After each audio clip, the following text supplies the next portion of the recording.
Hello, hello. Welcome back, everyone, for another episode of the Max Potential Habits podcast. I'm Dr. Amanda Barrientos, the host of the podcast and the founder of NFA Coaching. If this is your first time here, this is your place to come for weekly tips, tools, and inspirational interviews to help you optimize your habits so you can lead a kick-ass, rich, thriving life and business. Today, we have on an incredible guest who is going to talk to us about many things, among them being a vision whisperer. I can't wait to hear this story. Writing 5 books to promote her business and to help people become better in their lives. She is a success coach and certified knowledge broker. So we have on Dr. GeGe Jasmin, who helps women turn their life vision into reality by equipping them to find clarity, confidence, and curiosity. Her latest book is called Becoming a Conqueror: How to Keep the Past from Invading Your Present and Destroying Your Future. And I'm really excited about this. I actually found Dr. GeGe on LinkedIn. So a lot of you who have been following me for a while know that I connect with people on social media all the time. And I'm always looking for those bios that stand out. And when I read Vision Whisperer, I was like, okay, I gotta know about this. This sounds really, really cool and right up my alley, and something that listeners would love to hear and talk about. So welcome on the show today, Dr. GeGe. Thank you. Thank you. I'm happy to be here. You are so welcome. So tell everyone first where you're from. Well, originally I'm from Haiti. Oh, wow. Okay. And I've been here since 1986. As a matter of fact, I went to New York first. So it was a traumatic experience coming from the tropical weather to snow falling and freezing, shaking. So I was traumatized for a little bit. But I spent about 2 years there. And then I headed to Miami, where I've been since. Well, right now I'm in Central Florida, but the majority of my time I spend in Miami, Florida. Okay, awesome. And tell everyone your background. First, a little bit about your history. You're a doctor, so share your educational background. I've always been in love with learning. I mean, learning has always been a big thing, especially growing up in Haiti. I didn't really get a chance to go to school until I was about 8 years old. And the schooling that I went to wasn't anything formal. It was just the neighborhood, goodwill people who actually thought, we cannot have these kids just sitting down and all day doing nothing. So let's build a school. Let's help them. So these good-hearted people built a school. And that's when I started going to school. And I was about 8 years old. Wow. And I fell in love with learning. And since then, I mean, everywhere adults are doing something, I'm there. So when I came here, oh my gosh, I fell in love. I went to the library and I'm like, oh my gosh, look at all these books. Heaven. I couldn't really read them, but I was in love with them, holding them, touching them, opening the pages, looking at what's in there. And I'm praying one day that I'll be able to read them. And eventually I did. I did read so many books widely. And as I was reading, I read, young girls, we read mostly romance. I was in love with historical romance novels. And then because I had so much pressure as a young child, I left my mother behind. I came to live with my father, whom I didn't even know the first 11 years of my life. So that was kind of different. But my parents, my mom from Haiti, she had that expectation. She think once you come to the United States, everything is just golden. There's like money tree, you just pull the money out of it. So there was a lot of pressure on me to really help the family I left behind. I always had this nagging question in my mind: how do you do it? How do you make the money? I learned that reading the historical novels were not going to get me there. Well, in those they teach you just fall in love with a man on a white horse and he'll come and save the day. Right, exactly. I'm like, where are they? I haven't seen too many horses around. But I stumbled stumbled upon the book Think and Grow Rich by Napoleon Hill in the Awesome. library. It was one of those little paperbacks. Uh-huh. And I started reading it. I couldn't understand most of it, but I'm like, okay, desire. You have to have the desire, the passion, think of it, and it will happen. And all these big things that were just challenging my mind. And Napoleon led me to Jack Canfield and so many other ones. And I started learning about what it takes to be successful. And I'm like, yay, I think I got my ticket. The ticket at the time was go to school, get a degree, and you'll make it. Yeah. The ticket kind of clashed with what I was reading quite a bit. Yeah. My teachers were telling me, go to school, get a degree, and you'll get a good job. And that's what I did. I went to school, got a degree, and it was really hard getting a good job. But then, the love, the passion continued, and I continued learning. I went for a master's, not because I thought I was going to make a lot of money, but because I was so in love with learning. I'm like, okay, I might as well get a degree with it. And then I continued my education to get a doctorate, and that's when the coaching and the speaking and all of that came to mind. That is an amazing story. Wow. I love that we didn't get to have that conversation pre-show because I had no idea. I'm on the edge of I'm standing, but I'm on the edge of my desk. That's awesome. Wow. It reminds me, I always talk about how our voids become our values. So whatever areas where we feel like there's a void, we tend to want to seek out ways to fulfill the void. It's like having a vacuum. And so knowledge for you, and similarly for me, I grew up in a house with not a lot of books. And I always look at my decision to go on the PhD path, and I'm like, it's that love of learning. It's like the hunger for constant knowledge has always been there. And your story is even more profound. It's just this, wow, that's so cool to think about stepping into a library and just falling in love with books that you couldn't even read yet. And here you are today, a 5 times published author. That's incredible. Congratulations. That's a big deal. Thank you. It is a big deal.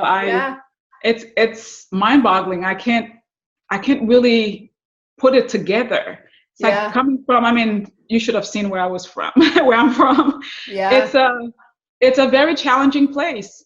Yeah. But I strongly believe when God gives you a gift, when that's something internally inside of you, and it's just, no one can take it away.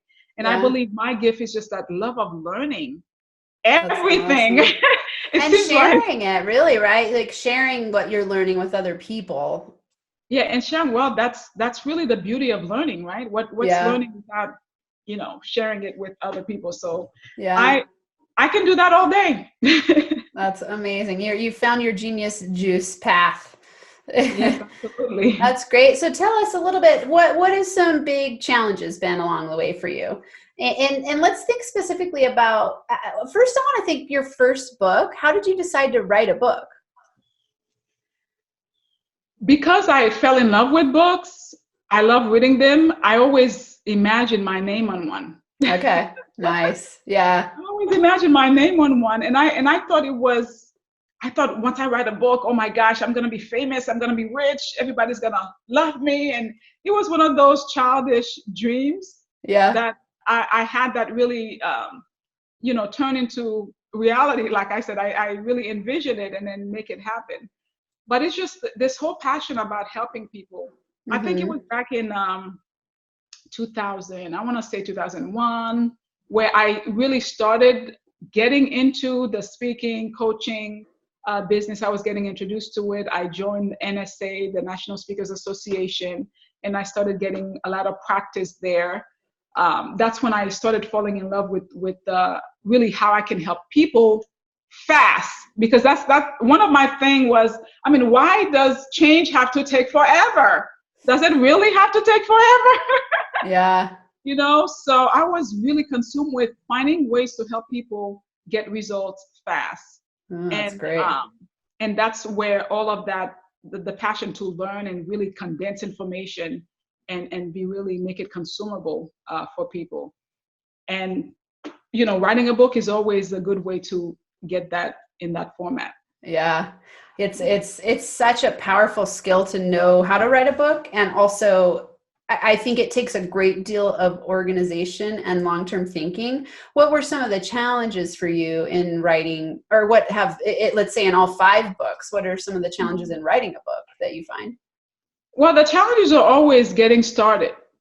Uh, We always complain about not having enough time.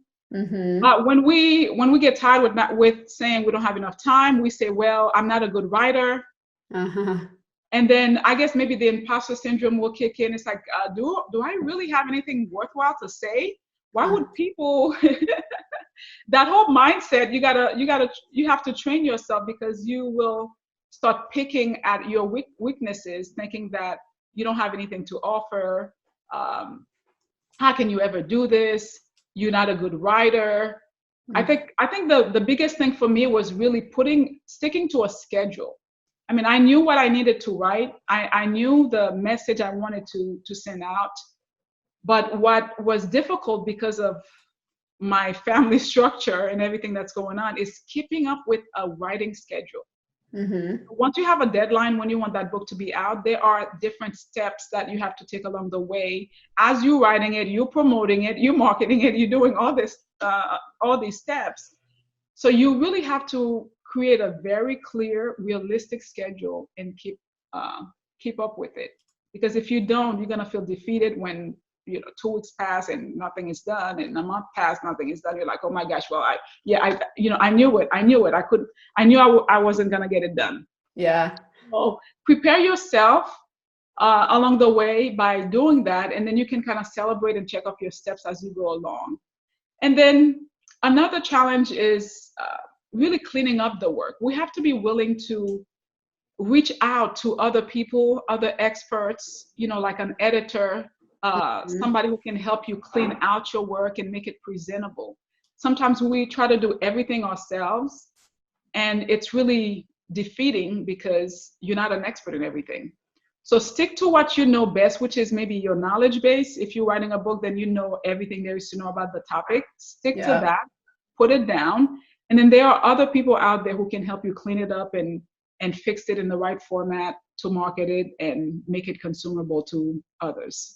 That's great advice. And I want to point out for listeners, okay, I've talked to so many people who want to write a book, so many. And like you're saying, people come up with the excuse of not enough time. And I'm highlighting that this is an excuse because for all of you listening, Dr. GeGe has how many kids? 6. 6 kids, everyone. Okay, so she has 6 kids. She came from a background where English was not her first language. Well, actually, in Haiti, what language is spoken? Actually, English is my third language. Third language. I was going to say, yeah, I'm sure it's not English. So third language. Okay, so we're talking third language. Didn't go to school until way older. Has 6 children and has written 5 books. So I don't want to hear any excuses from any of you listening as to why you don't have enough time to do what you love and make a difference in the world. This is a really great lesson. Thank you so much for sharing. It's really inspirational to hear because I do think, I can't remember, I looked up the stat at some point. It was like somewhere in the 80% range of people want to write a book. Right. Everybody want to write a book. They want to do it. They think they have a great story to tell. And I think every single one of us have a great story to tell. Yeah. But they turn it into a mountain. It's like, oh my gosh, this is so much. This is too much. There's no way I can do it. Yeah. But we know that if we can break it down in chunks and steps and make it doable. I mean, you don't have to do it in 30 days, but you can do it in 6 months. In reality, if you really know your topic, if you know what you're doing, if you've taken the time to really at least brainstorm everything you want to write about, once you have that down, you can write a book in 2 weeks.